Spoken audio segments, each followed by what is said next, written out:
کل ہمارے سامنے جس صورت کا خلاصہ آیا تھا اس کا نام تھا سورۃ النحل۔ اس کے بعد کی اگلی جو صورت ہے اس کا نام ہے سورۃ الاسراء، جہاں سے 15واں پارہ شروع ہوتا ہے۔ سورۃ الاسراء یہ بھی مکی صورت ہے اور اس میں 12 رکوع اور 111 آیتیں ہیں۔ اس صورت کا نام اسراء اس لیے رکھا گیا کہ اسراء کے معنی ہوتے ہیں رات میں لے جانے کا، کسی چیز کو رات میں لے جانا، اس کو اسراء کہتے ہیں۔ چونکہ اس صورت کے اندر واقعہ معراج کا تذکرہ ہے، اس میں جناب رسول اللہ صلی اللہ تعالیٰ علیہ وسلم کو معراج پر لے جایا گیا تھا، جیسا کہ اس صورت کی پہلی آیت ہی میں اس کا تذکرہ ہے اور اس کی طرف اشارہ ہے۔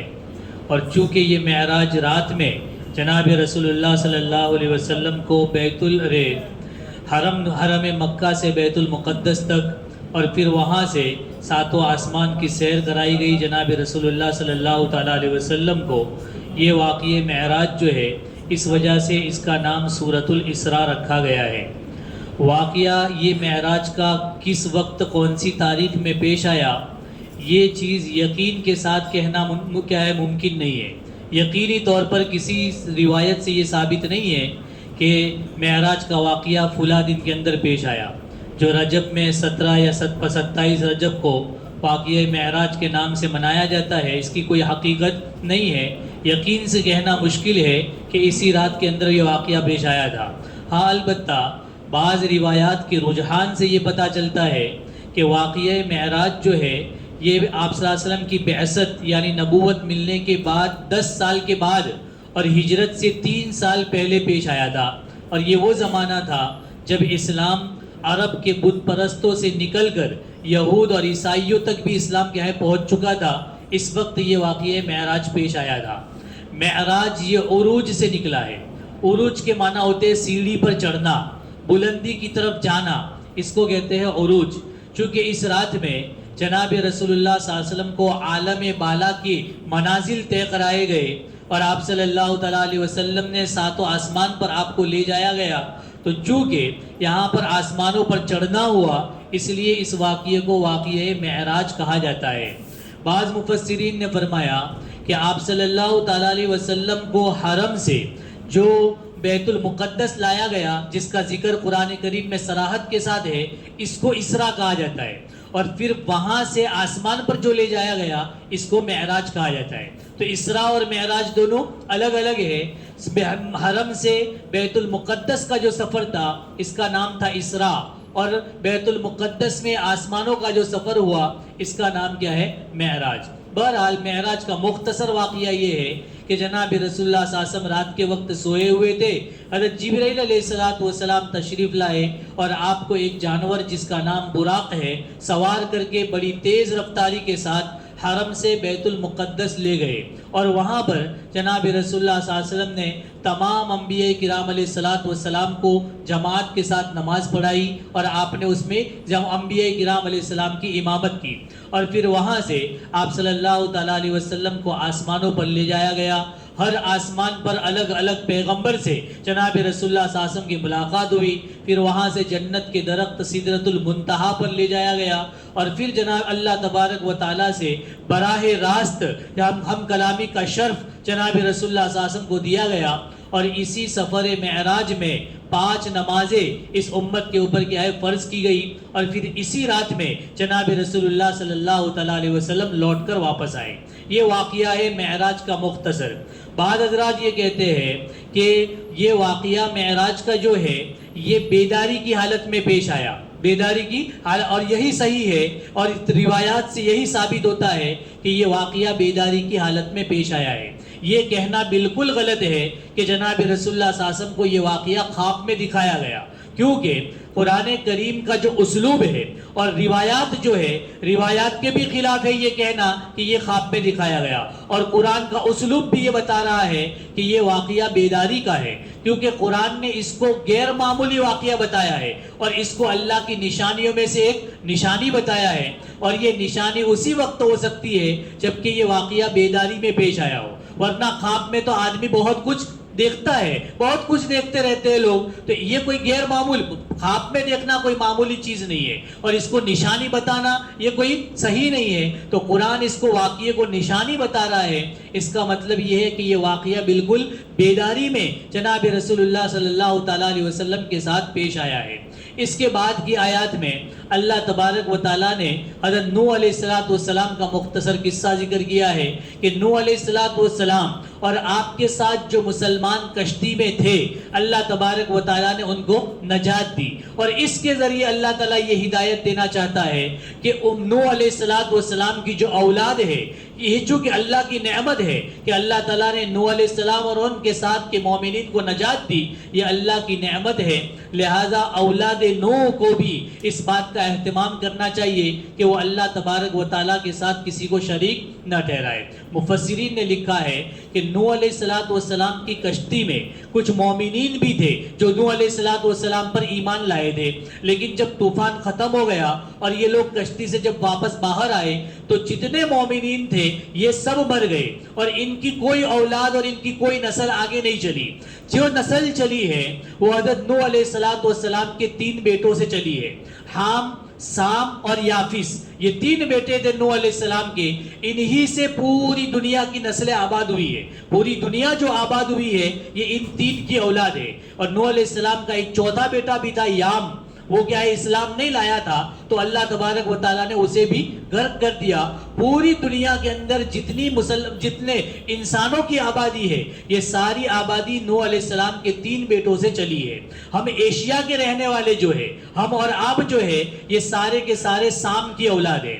افریقہ اور اس کے ممالک جو ہے یہ ساری کی ساری حام کی اولاد ہے, اور امریکہ اور یورپ وغیرہ کے جو ممالک ہیں یہ سارے کے سارے یافس کی اولاد بتائے جاتے ہیں. بہرحال حضرت نوح علیہ السلام کی ان 3 اولاد سے پوری دنیا کے اندر نسل انسانی کیا ہے چلی ہے.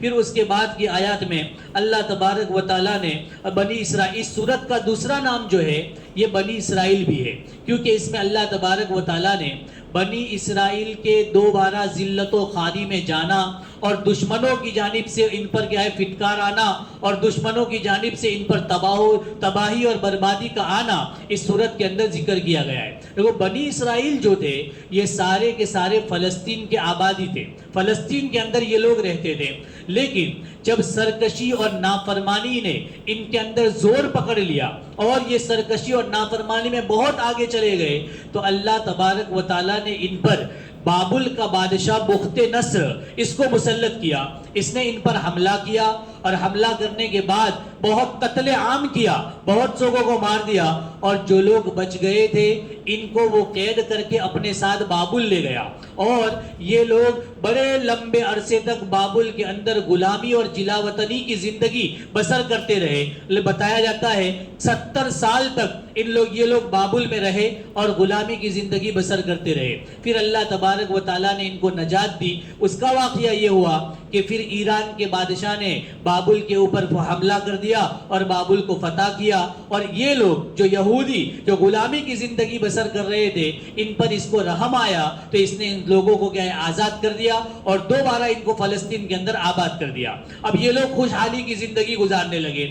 پھر ان کے اندر دوبارہ نافرمانیوں نے زور پکڑا, دوبارہ یہ لوگ کیا ہے سرکشی پر اترے, تو دوبارہ اللہ تبارک و تعالیٰ نے ان کو عذاب چکھایا, اور روم کے بادشاہ نے ان کے اوپر کیا ہے حملہ کیا, قتل عام کیا, ان کو قید کیا, حتیٰ کہ بیت المقدس کے اندر جو سامان تھا وہ بھی وہ لوٹ کر کیا ہے روم لے گئے, آج بھی وہاں پر موجود ہے, اور مہدی علیہ السلام دوبارہ اس کو واپس لائیں گے. بہرحال یہ ان کی سرکشی کو اس کے صورت کے اندر ذکر کیا گیا ہے, اور یہودیوں کی سرکشی یہ ان کی پرانی عادت ہے, یہ ان کی پرانا مشغلہ ہے. جناب رسول اللہ صلی اللہ علیہ وسلم کے زمانے میں بھی یہودیوں نے کیا ہے آپ صلی اللہ تعالیٰ علیہ وسلم کے خلاف اپنے آباء و اجداد کے طریقے پر چلتے ہوئے جناب رسول اللہ صلی اللہ علیہ وسلم کے خلاف سازشیں کی, یہاں تک کہ اللہ تعالیٰ نے مسلمانوں کو ان پر غلبہ دیا اور ان کو جزیرت العرب سے کیا کر دیا گیا, نکال دیا گیا. تو پہلے زمانے میں بھی یہ لوگ سرکش تھے, جناب رسول اللہ صلی اللہ علیہ وسلم کے زمانے میں بھی ان کی سرکشی رہی,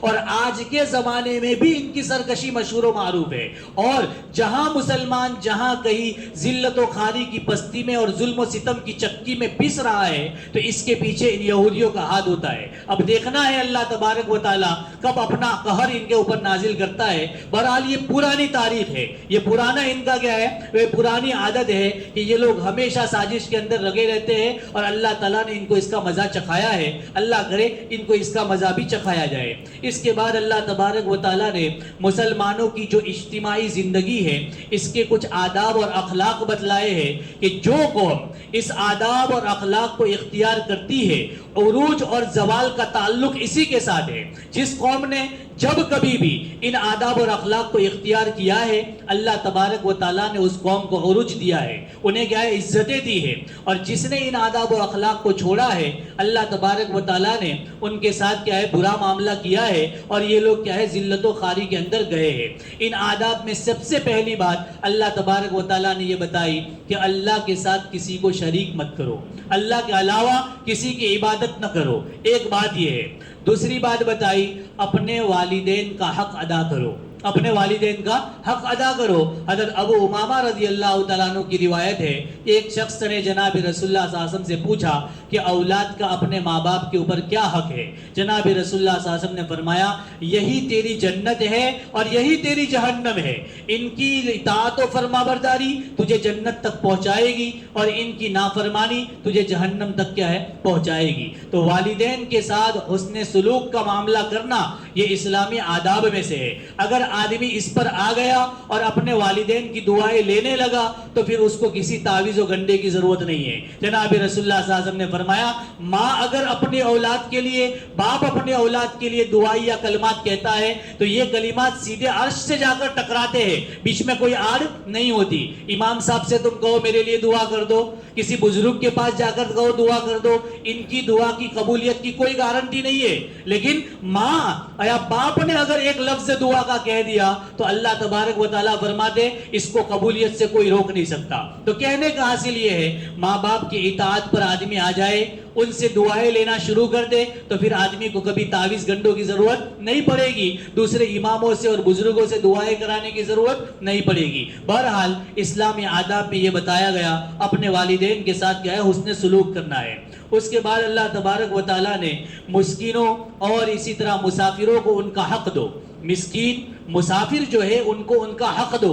اس کا مطلب یہ ہے کہ ان کے اوپر مالی تعاون کرو. اور اللہ تعالیٰ نے اس میں اشارہ کیا ہے کہ اگر آپ رشتہ داروں کو دے رہے ہیں, مسکینوں کو دے رہے ہیں یا مسافروں کو دے رہے ہیں تو اس میں آپ کوئی ان پر احسان نہیں کر رہے, بلکہ یہ تو ان کا حق ہے. اور صاحب استطاعت کو ایسے مستحقین کے لیے دینا فرض ہے. میں اگر اللہ نے مجھے استطاعت والا بنایا ہے تو مسکین کو دینا میرا فرض ہے.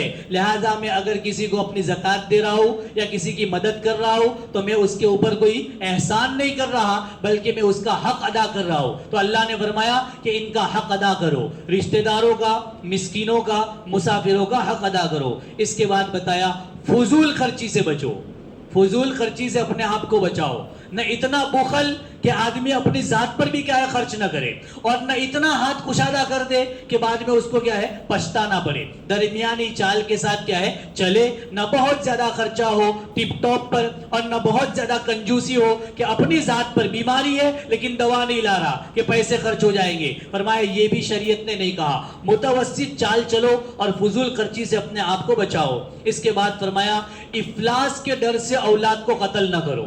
افلاس کے ڈر سے کہ میں غریب ہو جاؤں گا, اگر میری زیادہ اولاد ہو گئی تو میں کیسے کھلاؤں گا, اس ڈر سے اپنے اولاد کو قتل نہ کرو. جناب رسول اللہ صلی اللہ علیہ وسلم نے حدیث کے اندر فرمایا کہ اللہ ہو سکتا ہے سارے گنہگاروں کو معاف کر دے, لیکن دو چیزوں کو اللہ کبھی معاف نہیں کرے گا, ایک کفر کو اور دوسرا کسی آدمی کو ناحق قتل کرنے کو. اللہ اس کو کبھی بھی معاف نہیں کرے گا. تو فرمایا افلاس کے ڈر سے, افلاس کے ڈر سے کیا اس چیز کو اولاد کو قتل نہ کرو. حضور صلی اللہ علیہ وسلم فرماتے ہیں تمہارے کمزوروں کی وجہ سے تمہاری مدد کی جاتی ہے اور اس کی وجہ سے تمہیں روزی پہنچائی جاتی ہے. تو تمہارے گھر میں تمہاری بیوی, تمہاری اولاد, تمہارے ماں باپ جو ہے ان کے لیے اگر تم کما رہے ہو تو ان کمزوروں ہی کی وجہ سے اللہ تبارک و تعالیٰ تمہیں کیا ہے روزی دیتا ہے. لہذا یہ کہ کیا کھائیں گے, کس طرح کھلائیں گے, اور اس کی وجہ سے ابورشن کروا لینا, یہ ہمارے یہاں عام ہے ابورشن کروا لینا, یہ نعرہ ہے ہم دو ہمارے نعرے دو،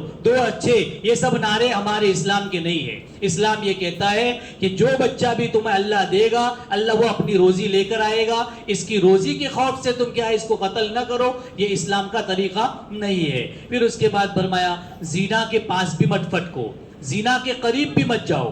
جناب رسول اللہ صلی اللہ علیہ وسلم کا ارشاد ہے کہ جو آدمی شادی شدہ ہونے کے بعد زنا کرتا ہے، آسمان اور زمین اس پر لعنت کرتے ہیں، اور کل قیامت کے دن جہنم میں ان کی شرمگاہوں سے ایسی بدبو اٹھے گی کہ سارے جہنمی لوگ اس سے کیا ہے پریشان ہوں گے۔ اس لیے فرمایا آدمی کو زنا اور زنا سے قریب لے جانے والی جو چیزیں ہیں، ان سب چیزوں سے اپنے آپ کو کیا ہے بچانا چاہیے۔ اس کے بعد فرمایا کسی کو ناحق قتل مت کرو، کسی کو ناحق قتل مت کرو۔ حضور صلی اللہ علیہ وسلم نے فرمایا کہ اس کی معافی اللہ کبھی نہیں کرے گا کسی کو ناحق قتل کرنے کی۔ اس کے بعد فرمایا یتیم کا مال بیجا خرچ مت کرو۔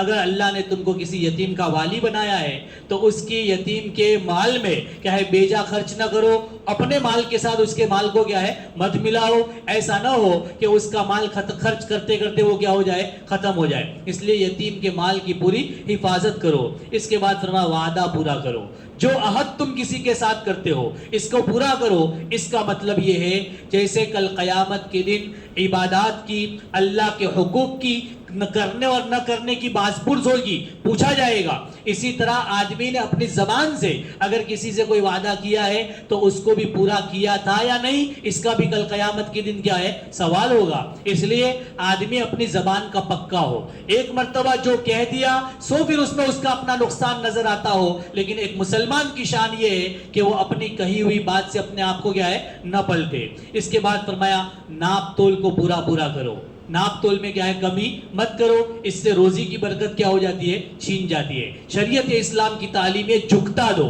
کیا ہے جھکتا کچھ زیادہ دو، اس سے کوئی فرق نہیں پڑے گا، لیکن کمی اگر کرو گے تو اس سے تمہاری روزی کو کیا کر دیا جائے گا چھین لیا جائے گا۔ اور قرآن میں اللہ تعالیٰ نے فرمایا وَيْلٌ لِّلْمُطَفِّفِينَ، ناپ تول میں کمی کرنے والوں کے لیے ہلاکت ہے، ہلاکت کی دعا اللہ تبارک و تعالیٰ نے دی ہے۔ اس لیے جو تاجر پیشہ لوگ ہیں انہیں چاہیے کہ وہ جھکتا ہوا دے، ناپ تول میں کمی کرنے سے اپنے آپ کو بچائے۔ پھر اس کے بعد اللہ تبارک و تعالیٰ نے فرمایا جس چیز کی تمہیں تحقیق نہ ہو اس کے پیچھے مت پڑو، جس چیز کی تمہیں تحقیق نہ ہو اس کے پیچھے مت پڑو۔ خواہ مخواہ کسی آدمی کی بات کے پیچھے پڑنا، اس نے ایسا کیوں کیا، اس کے پاس یہ گاڑی کہاں سے آئی، یہ وہ کماتا نہیں ہے تو اتنا لاتا کہاں سے، اس چیزوں کی تمہیں کیا ہے اس کا تم سے کوئی سوال ہونے والا نہیں ہے، لہذا خواہ مخواہ ایسی چیزوں کے پیچھے پڑنے پر اپنا وقت ضائع اور برباد مت کرو۔ اس کے بعد فرمایا زمین پر اکڑ کر مت چلو، زمین پر اکڑ کر مت چلو، تواضع، پستی، اپنے آپ کو چھوٹا بنا کر چلو۔ انسان اپنی حقیقت پر غور کرے، منی کا قطرہ، مٹی کا پتلا اور نجاست کا توندہ، اتنی زیادہ نجاست اپنے ساتھ لے کر گھوم رہا ہے اور سینہ تان کر گھوم رہا ہے، یہ انسان کے لیے مناسب نہیں ہے۔ جناب رسول اللہ صلی اللہ علیہ وسلم نے فرمایا تواضع اختیار کرو، پستی اختیار کرو، زمین پر اکڑ کر مت چلو۔ اگر آپ زمین پر پیر مار کر چلو گے تو آپ میں اتنی طاقت نہیں ہے کہ آپ زمین کو پھاڑ دو گے، اور نہ اتنی طاقت ہے کہ آسمان کی بلندی پر پہنچ جاؤ گے۔ اللہ اپنی اوقات کے اندر رہا کرو۔ اس کے بعد اللہ تبارک و تعالیٰ نے اس سورت کے اخیر میں قرآن کریم کی عظمت کو بیان کیا ہے، اس کی صداقت کو بیان کیا ہے، قرآن کے نزول کے مقصد کو بتایا ہے کہ قرآن کیوں نازل کیا گیا، اور قرآن کا معجزہ ہونا بتایا ہے، اور انسان کی تکریم کو بتایا ہے کہ ہم نے انسان کو ایک مکرم اور قابل عظمت چیز بنایا ہے، اور انسان کو جسم اور روح کی نعمت ہم نے عطا کی ہے، اور جناب رسول اللہ صلی اللہ علیہ وسلم کو تہجد کا حکم دیا گیا ہے۔ اور قرآن کو آہستہ آہستہ کیوں اتارا گیا، تھوڑا پہلے تھوڑا بعد میں، ایک ساتھ نہیں اتارا گیا، اس کی حکمت اللہ تبارک و تعالیٰ نے بیان کی ہے اور اس پر سورت کو ختم کیا گیا ہے۔